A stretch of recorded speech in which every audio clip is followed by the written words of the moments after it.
नमस्कार, स्वागत छ एसटिएफ साप्ताहिक समाचारमा। प्रस्तुत छ सप्ताहभरिका प्रमुख गतिविधिहरू। साप्ताहिक प्रश्न उत्तरको क्रममा जातिवादी र साम्प्रदायिकतावादी आरोपमाथि पूर्व मुख्यमन्त्री पवन चामलिङको स्पष्टीकरण। एसकेएम सरकारमा नयाँ कार्ययोजना जनमुखी विचार र दर्शन शून्य रहेको महासचिव सकुन गुरुङको ठहर। अनि राज्यमा कोरोनाको कारण मृत्यु संख्यामा वृद्धि।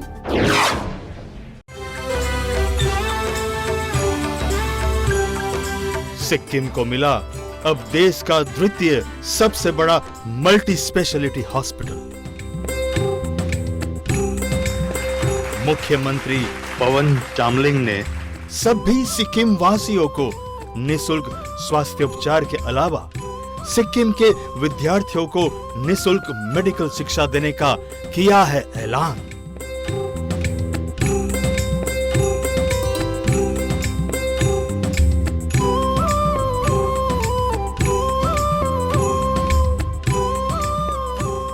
अब समाचार विस्तारमा। पूर्व मुख्यमन्त्री तथा एसटिएफ पार्टी अध्यक्ष पवन चामलिङलाई अनलाइन साप्ताहिक प्रश्नमा तपाईका विरोधीहरू तपाईलाई जातिवादी अनि तपाईको राजनीतिलाई साम्प्रदायिकतावादी भनेर आलोचना गरिरहन्छन्। उनीहरू तपाईले जातीय भाषा भाषिकाहरूलाई मान्यता दिएर अनि ओबीसी समुदायको पक्षमा मण्डल कमिसनको सिफारिसलाई लागू गर्नु भएर नेपाली जातिलाई फुटाउनु भयो भनेर पनि अभियोग लगाउँछन्। नेपाली समुदायभित्रकै लिम्बू र तामाङ समुदायलाई जनजातिको मान्यता दिलाएर पनि तपाईले नेपाली जातिलाई विभाजित गर्नुभएको आरोप पनि छ। फेरि अर्कोतिर लेप्चा जातिलाई आदिम जनजाति बनाएर तपाईले नै भोटिया र लेप्चा बीच विभेद सृजना गर्नुभएको भन्नेहरू पनि छन्। सिक्किमका जातीय भाषाहरूलाई राज्य भाषाका रूपमा मान्यता दिएर नेपाली भाषाको महत्त्व कम गर्नुभयो भन्ने आरोप पनि सुनिन्छ। यी अभियोगहरूको जवाब कसरी दिनुहुन्छ भनी सोधिएको छ। उत्तर दिने क्रममा एसटिएफ पार्टी अध्यक्ष पवन चामलिङले भन्नुभएको छ, सबैभन्दा पहिले त म अभियोगकर्ताहरूलाई यी आरोपहरूलाई पुष्टि गर्ने प्रमाण दिने आग्रह गर्दछु, किनभने यी अभियोगहरू नयाँ होइनन्। सन् 1993 सालमा हामीले पार्टी खोलेकै बेलादेखि यस किसिमका आरोपहरू ममाथि लगाइँदैछन्। हुन त इतिहासमा पनि जातवाद, साम्प्रदायिकतावाद, कट्टरतावाद, एकाधिकारवाद वा रङ्गभेदवाद विरुद्ध खडा हुने नेताहरूमाथि नै यस प्रकारका अभियोग र लालछनहरू लगाएका उदाहरणहरू नपाइने होइन। अनि यस्ता अभियोगहरू त्यस्ता व्यक्तिहरूले नै लगाइरहेका पाइन्छन् जो स्वयं विभाजनको राजनीति गरिरहेका हुन्छन्। न्याय र सत्यका पक्षमा लड्ने त्यस्ता नेताहरूलाई केवल अभियोग लगाउने मात्र होइन, तर जेलमा थुन्ने, बदनाम गर्ने, प्रताडित गर्ने, हत्यासम्म गर्ने गरिएका घटनाहरू पनि धेरै नै छन्। समाजमा विभाजनको राजनीति गर्नेहरूका निम्ति न्याय, सत्य र अधिकारका निम्ति लड्नेहरू खतरा हुने भएकोले नै यस्तो गरिएको कुरो बुझ्न सकिन्छ। अमेरिकाकै इतिहास हेर्नुहोस्, त्यहाँ बदुवा मजदुर र काला मानिसहरूका निम्ति प्रजातान्त्रिक अधिकारको लडाईँ लड्दा अब्राहम लिङ्कनलाई गोली नै ठोकियो। उनको दस्ता विरोधी विचारको कठोर आलोचना गरियो। सम्पूर्ण मानिसहरू एकै हैसियतका हुन् भन्ने लिङ्कनको विचारबाट डराएका यथास्थितिवादीहरूले उनको हत्या गरिदिए। उत्तर दिने क्रममा उहाँले यसरी नै अझ भन्नुभएको छ, मार्टिन लुथर किङ जुनियरको पनि त्यही हालत भयो। अमेरिकी काला जातिका मानिसहरूको अधिकार र प्रतिष्ठाको लागि आन्दोलन गर्ने किङको हत्या गरियो। रङ्गभेदको विरुद्ध लड्ने नेल्सन मण्डेलालाई 27 वर्षसम्म जेलमा कोचियो। यस्ता महान नेताहरूमाथि पनि विभाजनको राजनीति गरिएको अभियोग लगाएकै हो। ती महान नेताहरूका कुरा छोडौँ, सिक्किममा सबैलाई समान राजनीतिक, आर्थिक, सामाजिक सुरक्षा र न्याय दिने प्रयत्न गर्दा मात्र पनि मैले भूमिगत हुनु पर्यो। प्रतिक्रियावादीहरू त्यसरी आत्तिए। सरकार बनिसकेपछि पनि विभिन्न आरोप र राजनीतिक उद्देश्य राखिएका कानुनी मुद्दाहरू लगाएर मेरो छवि धमिल्याउने अनेकौं कामहरू उनीहरूले गरिरहे। तर हामी आफ्नो कदमलाई डगमगाउन दिएनौं। हामी पछि हटेनौँ। त्यसैले म आज भन्न सक्छु, हाम्रो सरकार कालभरि सिक्किमका कुनै पनि जात जाति समुदायले रक्तिभर घाटा खप्नु परेन। उनीहरूले आफ्नो बुनियादी र प्राकृतिक अधिकार कहिल्यै गुमाउनु परेन। त्यसको उल्टो सम्पूर्ण सिक्किमे जनताको आत्मसम्मान, मर्यादा र पहिचानको पूर्ण सुरक्षा र सम्वर्धनको लागि गरिनुपर्ने आधिकारिक काम हामीले गर्यौँ। त्यसैले प्रश्नोत्तरको क्रममा उहाँले आफूलाई जातिवादी भन्नेहरूलाई कमसेकम नेपालको मुलुकी ऐन 1910 विक्रम सम्मत पढ्ने सुझाव दिनुहुँदै उहाँले भन्नुभएको छ, यसबाट अहिले हाम्रो समाजमा चलेको जात व्यवस्थालाई कानुनी रूप दिने आधार के हो भन्ने बुझ्न सकिन्छ तथा यसबाट हामी हाम्रो समाजको जात व्यवस्था स्थापना सम्बन्धी ऐतिहासिक तथ्य जान्न सक्छौँ। नेपाल एकीकरणकै बेला विभिन्न जातहरूलाई विभिन्न उपाधिहरू दिएको इतिहास छ। त्यही क्रममा मेरा पूर्वजहरूले राई उपाधि पाए। यसरी नेपालमा 4 वर्ण 36 जातको पद्धति सुरु भयो। त्यही व्यवस्था अनुसार हामी राईहरूलाई चौथो वर्णको रूपमा शूद्र कहलायो। मुलुकी ऐनले नेपालको कानुनी प्रबन्धनमा जात र वर्णलाई यसरी संस्थागत गर्ने काम गर्यो। राईहरूलाई नामसिन्य मतवाली भनेर पनि तोक लगाइयो। यही कानुनी प्रबन्धनको आधारमा समाजमा मेरो स्थान के हो र मलाई के गर्ने नगर्ने अधिकार छ भन्ने तय गरियो। सामाजिक रूपमा यो प्रचलनको प्रभाव सिक्किममा पनि फैलियो। त्यसैले सिक्किममा एसडिएफ सरकार बनेपछि, म मुख्यमन्त्री बनेपछि फेरि पनि मलाई जातिवादी र साम्प्रदायिकतावादी भन्ने आरोप लगाइयो। त्यो भनेको नेपालको मुलुकी ऐनले स्थापना गरेको विचारको विस्तार हो। सिक्किममा म माथि अभियोग लगाउनेहरू यस ढङ्गले कुरा गर्छन् कि हाम्रो समाजमा मानव जात र वर्णको सृष्टिकर्ता अरू कोही नभएर म पवन चामलिङ हुँ।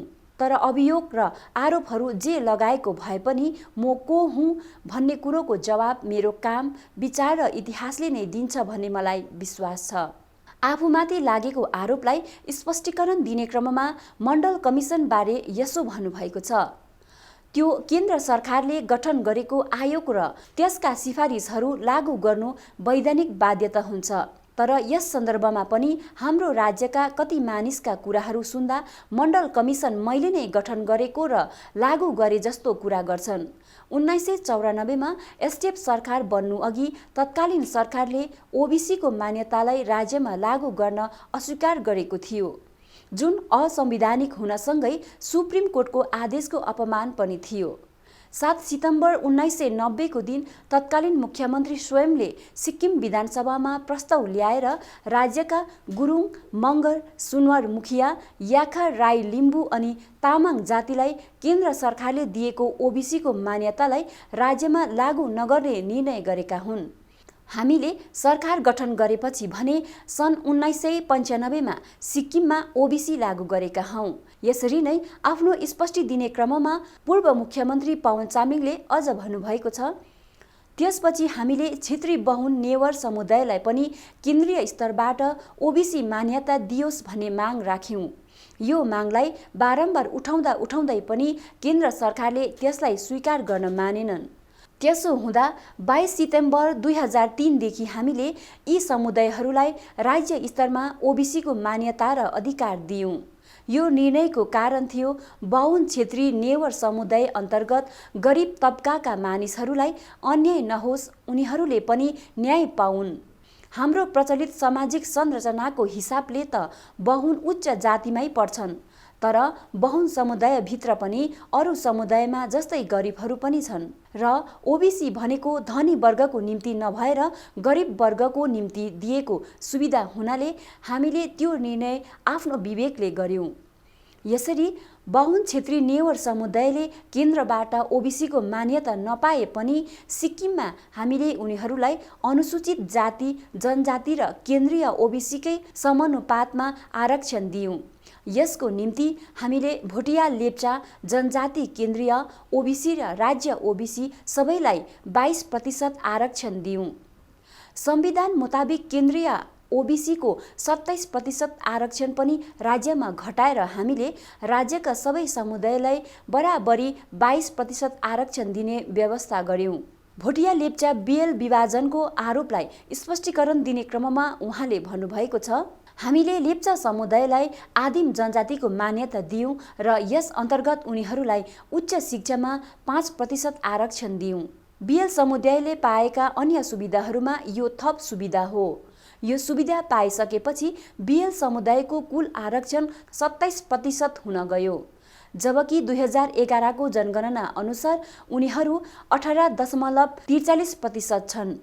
जनप्रतिनिधि ऐन 1950 को दफा 7(1)(a) अनुसार राज्य विधानसभामा केवल बिएल समुदायको निम्ति सिट आरक्षणको प्रबन्धन छ, तर संवैधानिक प्रबन्धनको हिसाबले पञ्चायत वा स्थानीय निकाय वा सरकारी नोकरी चाकरीमा जसरी अनुसूचित जनजातिको लागि आरक्षणको व्यवस्था छ, त्यो बिएल समुदायको निम्ति तोकिएको छैन। तब के सिक्किमका विभिन्न समुदायहरूलाई यसरी राजनीतिक अधिकार र सुरक्षा दिनु साम्प्रदायिकता हो? त्यस्तो त भोटिया लेप्चा भाषालाई विश्वविद्यालय तहमा पढाउने व्यवस्था पनि हामीले नै गरेका हौं। सिक्किमका विभिन्न भाषाभाषिकाहरूलाई सरकारी मान्यता दिएर संरक्षण सम्वर्धन गर्नुपर्छ भन्ने हाम्रो पार्टीकै नीतिगत फैसला र कार्यक्रम हो। त्यसैले हामीले सरकार गठन गरेपछि गुरुङ, मगर, तामाङ, राई, नेवर, शेर्पा र सुनवार मुखिया भाषाहरूलाई राज्य भाषाको सरकारी दर्जा दियौं।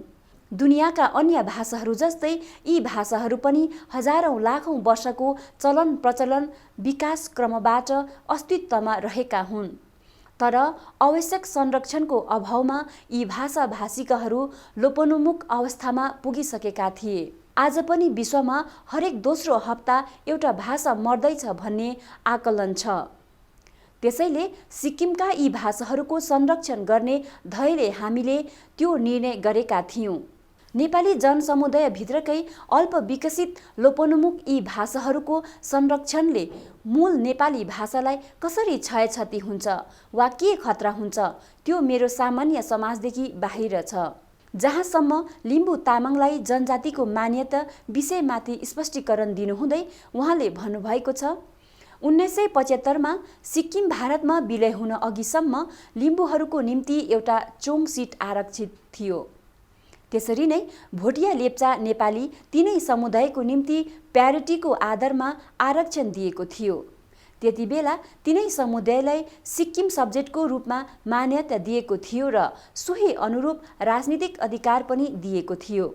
सिक्किमको नेसनल काउन्सिलमा सबै समुदायलाई सिट सुरक्षा दिएको थियो।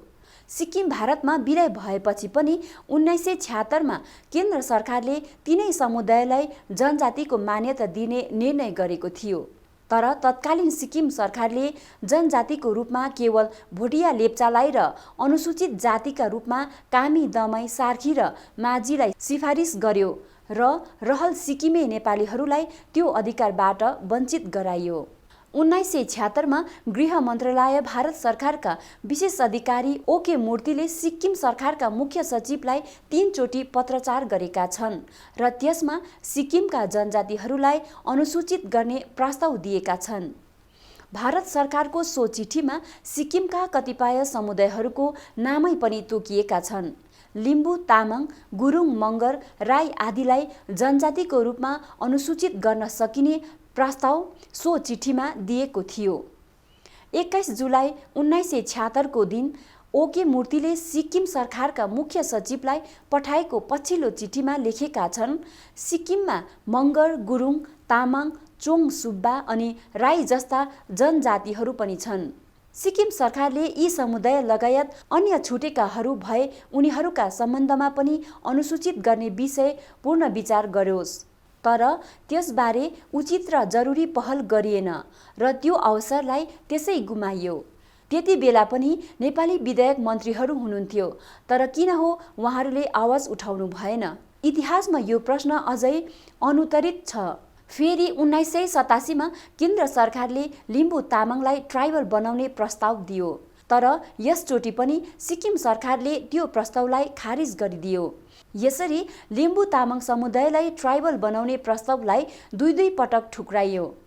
हाम्रो सरकार बनेपछि नै हामीले सो मागलाई केन्द्र सरकार समक्ष उठायौं र लिम्बू तामाङलाई पटक पटक वञ्चित गराएको त्यो न्यायसङ्गत अधिकार 2002 मा हासिल गर्यौं। तथापि लिम्बू तामाङ ट्राइबल बने तर उनीहरूको जात भने उही छ। आज पनि उनीहरू सिक्किमे मूलमा नेपाली नै हुन्। थपमा यी दुई समुदायलाई ट्राइबल दर्जा हासिल भइसकेपछि नेपाली जाति अन्तर्गतका अन्य समुदायहरूका निम्ति पनि ट्राइबल बन्न सक्ने ठाउँ, अवसर र कारण सृजना भएको छ। अनि यसका निम्ति हामीले एसडिएफ सरकारले धेरै काम अघि बढाइसकेका पनि छौँ। त्यसैले लिम्बू तामाङलाई जनजाति वा ट्राइबल मान्यता दिलाएर नेपाली जाति टुक्रायो भन्ने कुराको कुनै आधार, युक्ति र तथ्य छैन। विभिन्न आरोपलाई स्पष्टीकरण दिने क्रममा पूर्व मुख्यमन्त्री पवन चामलिङले यी सबै कुराहरूलाई अघि राखेर म भन्न सक्छु कि सबै सिक्किमेली जनतालाई समानता र न्याय दिलाउने लक्ष्यले एसडिएफ पार्टीले ती कामहरू गरेको अनि एसडिएफ पार्टी र सरकारले 8 मई सम्झौता र धारा 371F को मर्मलाई स्वीकारेर राजनीति गरेको र गर्ने अनि यी कुराहरू एसडिएफ सरकारको नीतिगत निर्णयहरूबाट प्रमाणित भएको पनि बताउनु भएको छ। प्रश्नको उत्तर दिने क्रममा एसडिएफ कार्यकालमा गरिएका मूलभूत जनमुखी कार्यहरू जस्तै सबै सिक्किमेहरूलाई समान आरक्षण, सुरक्षा र पहिचान दिनका साथै पञ्चायत र स्थानीय स्वयं संस्थानमा सिट आरक्षण, सरकारी नोकरीमा आरक्षण, उच्च शिक्षामा सिट आरक्षण, महिलाहरूलाई सरकारी नोकरी र उच्च शिक्षामा 33% सिट आरक्षण, पञ्चायत वा स्थानीय स्वयं शासनमा महिलाहरूलाई 50% सिट आरक्षण, व्यापारी समुदायलाई समेत उच्च शिक्षामा 5% सिट आरक्षण दिने, व्यवस्थापन सिक्किमका विभिन्न समुदायहरूका चाडपर्व वा महत्त्वपूर्ण धार्मिक सांस्कृतिक दिनहरूलाई सरकारी बिदा घोषणा गरेर मान्यता प्रदान, नोकरी, चाकरी, उच्च शिक्षा तथा पञ्चायत र स्थानीय संस्था सङ्घका निकायहरूमा भोटिया लेप्चाको निम्ति 22% सिट आरक्षण, 2008मा सबै सिक्किम सब्जेक्ट सर्टिफिकेटधारीहरूलाई केन्द्रीय आयकारको छुट, सबै जाति, समुदाय, धर्मका सम्मान र सुरक्षा अनि सम्मान न्यायको सिद्धान्तमा रहेर एसडिएफ सरकारले नीति निर्णयहरू गरेको आदिलाई उदाहरण स्वरूप राख्नु भएको छ। एसडिएफ सरकार कालको जनमुखी कार्यक्रमहरूलाई उदाहरण स्वरूप पेश गर्नु भएपछि एसडिएफ प्रमुख चामलिङले उल्लेखित निर्णय र कामहरूले कुनै पनि समुदायको क्षति नोक्सानी भएको छ र यी निर्णय र पहलहरू जनताका हक अधिकारहरू खोज्नलाई लिएका हुन् कि सुरक्षा सम्वर्धन गर्नलाई लिएका हुन्। हाम्रा कदमले लोपोन्मुख भाषाहरू बाँचे कि हराएर गए, राज्य तहमा ओबीसी मान्यता दिएर उच्च शिक्षा, नोकरी, पञ्चायत वा स्थानीय स्वयं शासनमा आरक्षण दिन साम्प्रदायिकतावादी काम कसरी हो? लिम्बू र तामाङले ट्राइबल मान्यता पाउँदा कुनै समुदायलाई के हानि भयो? जसले लिम्बू तामाङलाई न्याय दिलाउने सङ्घर्ष गर्यो ऊ नै लिम्बू तामाङ विरोधी कसरी हुन्छ भनी प्रतिप्रश्न गर्नुहुँदै अझ भन्नुभएको छ।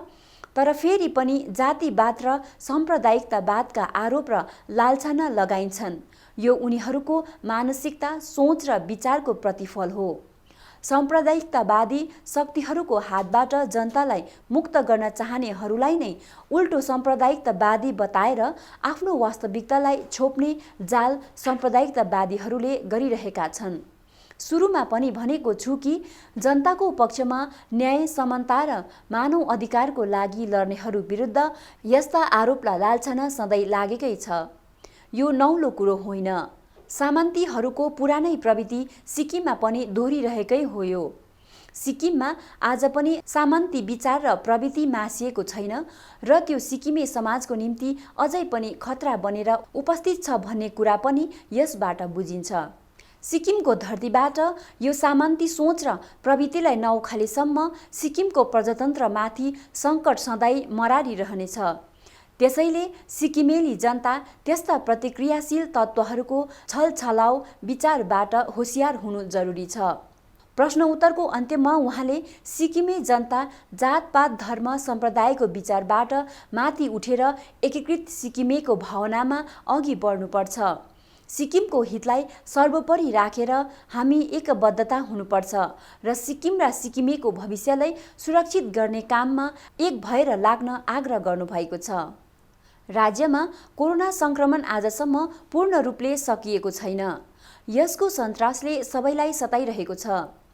कोरोनाको सन्ताससँगै बाँच्नुपर्ने यथार्थलाई सबै राज्यवासीहरूले बाध्यतावश स्वीकृति दिइरहेका छन्।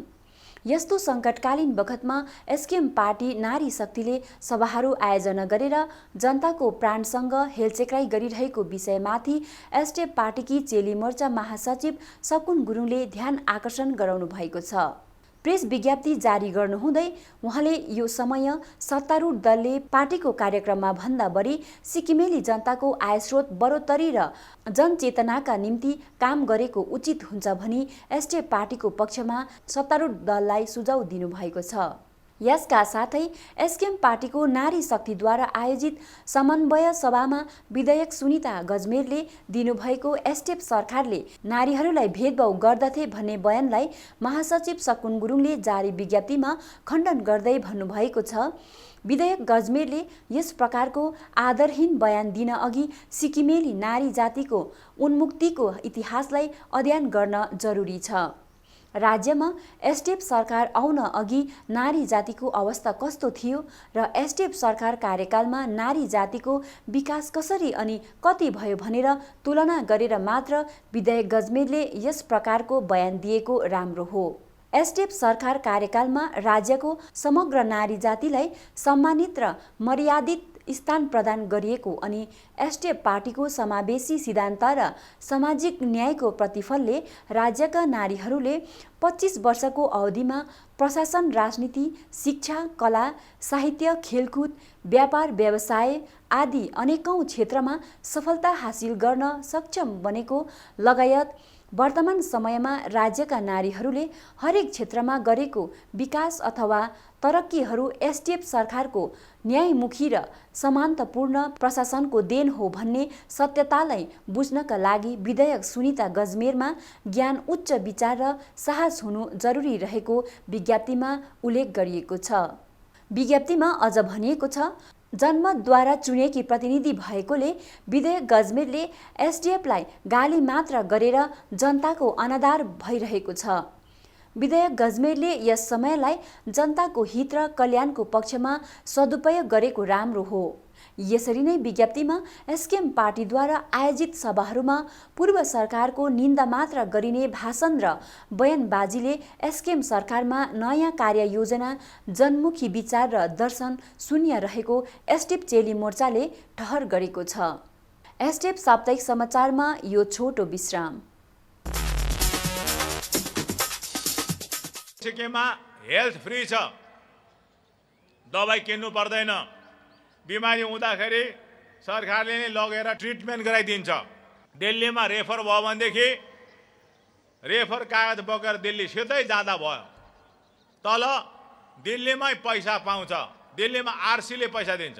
अनि ट्रेड लाइसेन्स बजारमा घर प्रपर्टी भएको सर्टिफिकेट देखाउनु पर्छ। देखाएपछि व्यापारीले पनि फ्रीमा दबाई पाउँछ।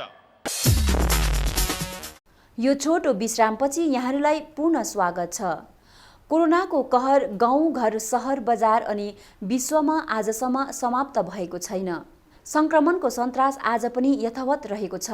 हाम्रो सानो सुन्दर राज्यमा गत 28 नोभेम्बरको आँकडा अनुसार कोरोनाको कारण मृत्यु हुनेको संख्या 107 जना पुगेको छ।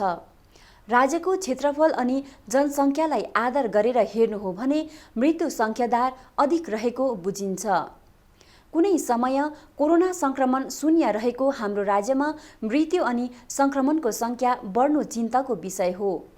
यसर्थ कोरोना संक्रमण रोकथाम गर्नका निम्ति सबै नागरिक सधैँ सजग र सचेत हुनु आवश्यक छ। कोरोना रोकथामका निम्ति हरेक आदेशलाई राम्ररी पालन गर्दै आफ्नो अमूल्य जीवनलाई सुरक्षित राख्न नागरिक स्वयं प्रतिबद्ध बन्नु पर्दछ। एसडिएफ साप्ताहिक समाचारमा आजलाई यति नै। हेर्दै गर्नुहोला एसडिएफ साप्ताहिक समाचार।